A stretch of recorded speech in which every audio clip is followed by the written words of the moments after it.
Hello, this is Roger Shouse, and this is Jumpstart Rewind. This is part of our Heaven Bound podcast family. Psalms 32, verse 3. When I kept silent about my sin, my body wasted away through my groaning all day long. Our verse today, coming from one of David's penitent psalms, was likely written after he received forgiveness for the sins he committed with the adultery and cover-up and murder as a result of his sin with Bathsheba. Nearly a year passed with nothing from the lips of David and the heart of David. The prophet Nathan was sent to rebuke the king, and the broken and sorrowful David sought forgiveness from the Lord.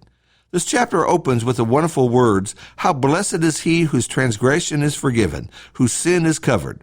Indeed, forgiveness is sweet. It's not expected or something someone has to extend. Forgiveness is encased in love, grace, and choice. Within this context and reflection about forgiveness, David looks back through the dark and lonely journey. It is here where our verse is found. Before the forgiveness, before the confrontation with the prophet, before the tears of sorrow, David kept silent. He kept it a secret.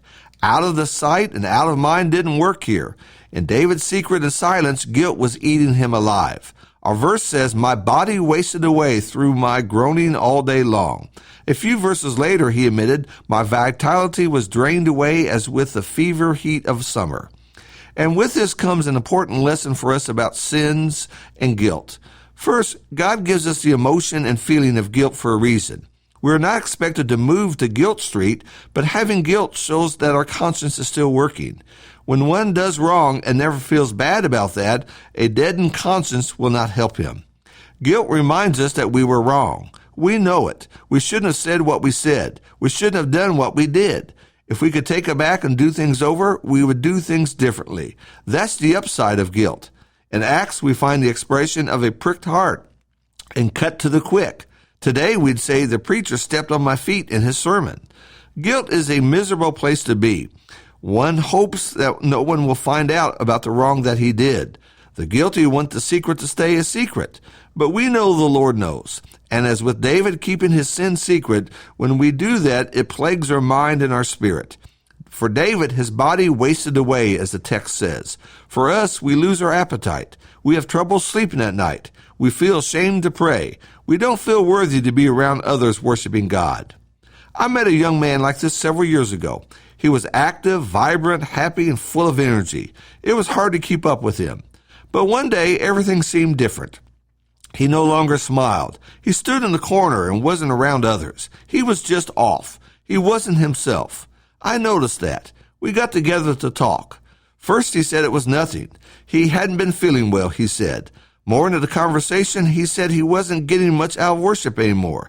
He didn't like this about the church, and he didn't like that about the church. He wouldn't look at me.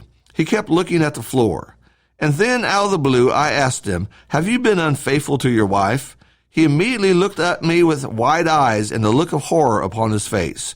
Then he broke down and he cried and confessed. It was a long journey, but grace, love, and forgiveness saved that marriage. If guilt doesn't lead us to change, it will eat us up. Peter wept bitterly. Judas hung himself. They both had guilt. Second, rather than dealing with the wrong and the guilt that comes with it, some try to manufacture ways to make the wrong seem right. They have a ready excuse that they pull out of their pockets. They point fingers at everyone except themselves. And through that process, guilt is suppressed, change and wrong justified, and nothing good or positive comes from any of that. Wrong will continue. This is one reason why many do not want to hear sermons these days. They don't want to be reminded. They don't want to know that they need to change. They don't want to deal with guilt. So they dance through life doing whatever they feel like, not giving any thought to God, what God is wanting them to do, and to be close to Him. Many are using the expression, "I want a relationship with Jesus, I just don't want religion." Jesus without guilt, Jesus without rules, Jesus without many expectations, Jesus that lets me do whatever I want to do. That Jesus is cool with me worshiping my own way. Relationship without religion is nothing more than selfishness. It doesn't work. It's being okay with sin. It's running as far away from guilt as possible. And as a result, it's a life that looks nothing like what we find in the Bible. Third, the quicker and more honest I am about my sin to God, the better I will feel and the better my relationship with the Lord will become. He already knows. There's nothing you do that's going to shock God. The Lord will never say, wow, I didn't know that. He knows. Hiding our sin and keeping it secret not only tears us up on the inside, it ruins our relationship with the Lord. But sin doesn't go away. Sins do not just go away. There's no statute of limitation on sin. Move, and a sin moves with you. Switch congregations, and a sin switches with you.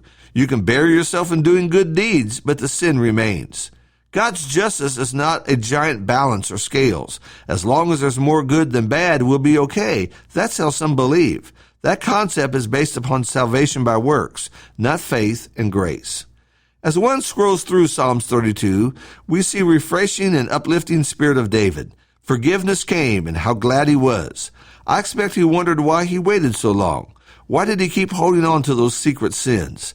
And he couldn't the same thing be said of us? Why do we not seek the Lord and confess our sins? Why don't we seek forgiveness? Some may feel that they no longer deserve it, and you don't. Some may feel messing up again, and you might. Some may think that they are not good enough, and you're not. Forgiveness is not based upon us, but upon the Lord. He extends his grace to those who diligently seek him. Be honest, be transparent, and be humble. The gift of forgiveness is a wonderful, wonderful treasure from the Lord. He shows us how much he believes in you. Now, how much do you believe in him? Guilt or forgiveness? Which one will it be for you? Thank you so much for listening.